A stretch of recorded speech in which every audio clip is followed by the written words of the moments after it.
Smoke poured from the second-floor apartment as Cole Brennan walked his dog past the building. 38 years old, with a lean build and weathered features, former Army Ranger, no working odd jobs to make ends meet. This German Shepherd Ranger trotted beside him, dog that had served with him overseas. Only family. Cole had left. Ranger stopped, sudden liar's alert growling low in his throat. What is it, boy? Then Cole smelled it. Smoke, not barbecue smoke, something burning wrong. Looked up, flames visible in a second-story window. People were gathering. Poinchingtons on a phone calling 911. Everyone is out, a man shouted. The Morales family got out the back. Ranger barked sharp and insistent bark he used to give in combat when he sensed danger. Cole had learned to trust that bark with his life. What do you hear, boy? Ranger barked again, pulled toward the building. That was when Cole heard it. Faint, a child crying. Is anyone else inside? Cole shouted. No. Someone said everyone is accounted for, but Ranger was never wrong. Cole did not think, just ran through the front door, up the stairs, filling with smoke. Ranger ahead of him. Dog knew where to go. He reached the second floor. Heat intense seismic thick. Ranger led him to apartment. The door was hot. Cole kicked it in. Inside the smoke was worse, flames consuming the kitchen, spreading fast. Hello, Cole shouted. Ranger barked, headed deeper into the apartment. Teen, a bedroom. Cole found here. Little girl, maybe 4 years old, curled under a bed, clutching a teddy bear, unconscious from smoke. I have got you, Cole said. Grabbed the child, covered her with his jacket. Ranger led the way back through the smoke, down the stairs, out into fresh air. Cole laid the girl on the grass. Was not breathing. Started per compressions, first breaths 30 seconds that felt like hours. The girl could get gasp, pinned her ice. Paramedics arrived, took over, rushed her to an ambulance. Cole sat on the curb, covered in soot. Ranger beside him. People thanked him, patted Ranger's head, but Cole just felt numb. Adrenaline fading, leaving exhaustion. The fire chief approached. You saved that little girl's life. How did you know she was in there? Cole gestured to Ranger. He knew. That is one hell of a dog, best partner I ever had. Later that evening, Cole was back in his small apartment-owned room above a laundry model he could afford on his disability check, and sporadic work. Ranger lay on the floor, still recovering from smoke inhalation. Vet had checked him, said he would be fine. Cole was making dinner men again when someone knocked. Had opened the door to find a woman, early 30s, with dark hair and sharp eyes. Wore an expensive suit. Are you Cole Brennan? Yes, I am Victoria Morales, she said. Her voice was controlled, but her eyes were red from crying. You saved my daughter this afternoon. Cole felt his stomach drop. Your daughter? I did not know anyone was still inside. The babysitter left her. Victoria said, her voice breaking. Said she was taking Sophia to the park, but she left her alone and went somewhere else when the fire started. She was too scared to admit it. Told everyone Sophia was with me. Tears streamed down her face. If you and your dog had not gone, and if Ranger had not heard her. She could not finish. Cole opened the door wider. Come in. Victoria sat in his only chair. Cole sat on the bed. Ranger came over, put his head in Victoria's lap, stroked his fur. Thank you, she whispered to the dog, to Coletto, both of them. How is Sophia? Cole asked. She will be okay, Victoria said. Smoke inhalation, some burns on her hands, but she will recover. She wiped her eyes. I need to do something for you. She pulled out an envelope. This is a check for saving my daughter. Cole did not take it. I do not want money.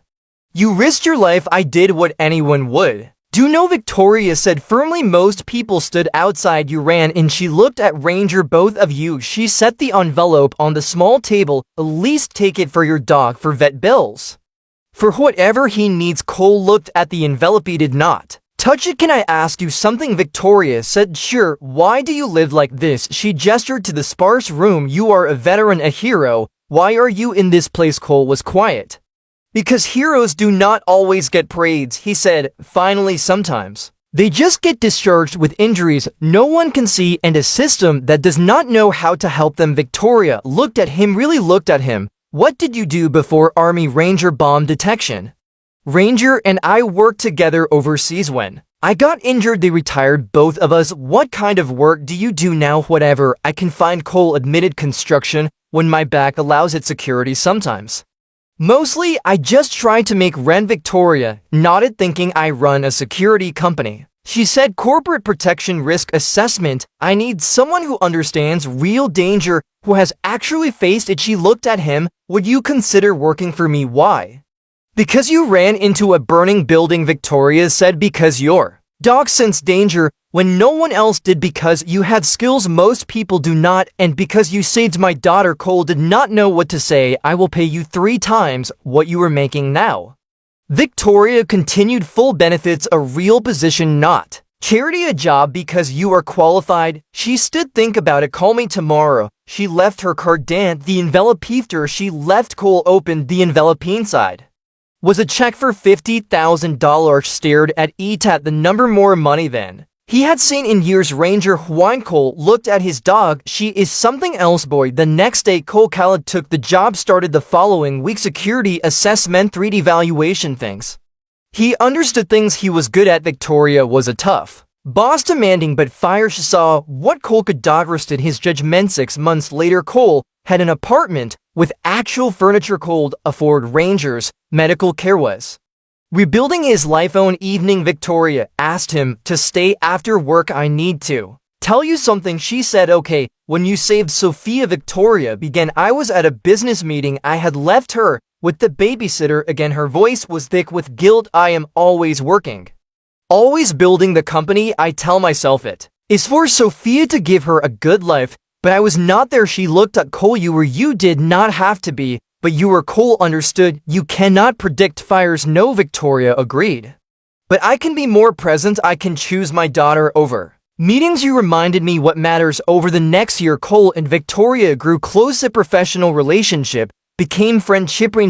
Became something more. I am falling for you, Victoria admitted one night after a company dinner. I have been falling for you since the fire. Cole replied, but I did not think what that someone like you would want. Someone like me. Victoria took his hand. Someone like you saved my daughter, rebuilt his life, faces every day with courage. That is exactly who I want. They married 2 years after the fire. Small ceremony. Sophia was the flower girl. Ranger wore a bowed tea at the reception. Cole gave a toast. 3 years ago, I was walking my dog, he said, living day to day, trying to survive. Then Ranger sensed danger, led me into a burning building to save a little girl. I did not know. He looked at his family. That little girl's mother gave me more than money. She gave me purpose, a job, a chance to rebuild, and eventually she gave me her heart. His voice broke. Ranger saved Sophia that day, but Victoria saved me by seeing past the struggling veteran to the person I could become. Victoria stood. Cole ran into fire for my daughter, she said without hesitation, without knowing who we were, just because it was right. She looked at her husband. That told me everything about his character, and I knew I wanted that person in our lives, not just as an employee, but as family. She knelt by Ranger. This dog heard my daughter when no one else could. Trusted his instincts, led his person to her. She looked at Cole. Both of you saved us, and we will spend our lives being grateful. Years later, Sophia would tell the story about the fire, about the veteran and his dog, about how they ran in when everyone else stood outside. My daddy heard Ranger bark, she would say, and chose to trust. That saved my life, but it also saved his, because sometimes when you save someone, you save yourself too. Sometimes heroes need saving too. Sometimes the person you rescue rescues you back, and sometimes a dog's instinct leads to more than safety. It leads to family. If this story touched your heart, please like and share it with someone who honors veterans and service animals. Subscribe for more stories about courage and second chances. Comment and tell us about a time when trusting your instincts led to something important. Your story might encourage someone to listen to that inner voice today.